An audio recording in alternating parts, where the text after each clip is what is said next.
Hello, ladies and gentlemen, the Grand Spartan. So today we're going to take a look at the free fall pit bunker that was a video. I think it was the first video that I made on Alpha 15.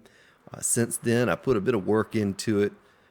Took out all its stone and dirt, made it concrete all the way down to bedrock. Few minor upgrades to the pit. I did extend the pit by one, so now it's 3 across instead of the 2. That way I had no issues with the zombies kind of reaching across and hitting my base. So that's what it looks like if you look straight down. Take you down in there, and at the end of this video, hang out because I'm going to show you the 532-day horde that I took on here in this bunker, and show you how I do it, how exactly it works, and how well it works. Matter of fact, I don't think I had to really even use any resources to repair, but maybe one pillar during the fight.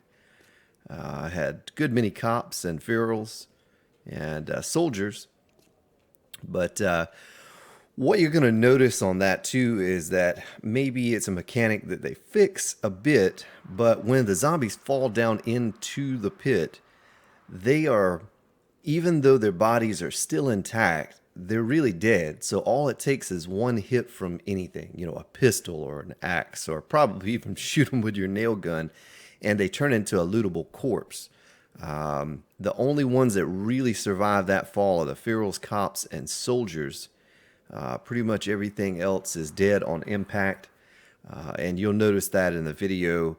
All I really have to do down there is go around and pick up loot, and make sure I keep all the corpses out of the off the spikes, because I do believe that cushions their fall a bit. So I always have an axe and a machete in hand to take those out. So just give you a quick glance around here. I'm sure you've seen it before, but this is my crafting room. It's pretty much a one-man base.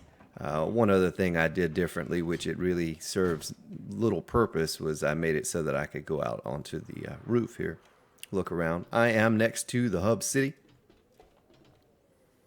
So we're going to go down into the spike pit, and I'll show you what I did differently to the spike pit. May even make all of this concrete going all the way down, and make some more rooms. So this is kind of the damage that's left over from the horde. But as you can see, it's very, very minimal to say that the everything is on high, the spawn rate and all of that on the server here. It's actually beefed up a bit too. So, but you'll probably think, well, gosh, he's not getting as many zombies in the pit as you'd imagine on a horde night. But if you notice, I'm over here and I'll kill one, I'll loot a couple corpses, I'll turn around, there'll be like 3 or 4 more corpses over here. You don't even hear them fall. Sometimes you'll hear them fall, but for the most part, they fall and they're really dead before they even hit the bottom. But so you won't see a whole lot of living zombies just running around in here. It's a little bit of the loot that I picked up from that particular horde. And I got a little bit selective in there. I don't need a lot of things at this point, day 533. But that's what it looks like. And like I said, hang out, and you're going to get to see this bunker in action and how I handle the hordes with the free fall base.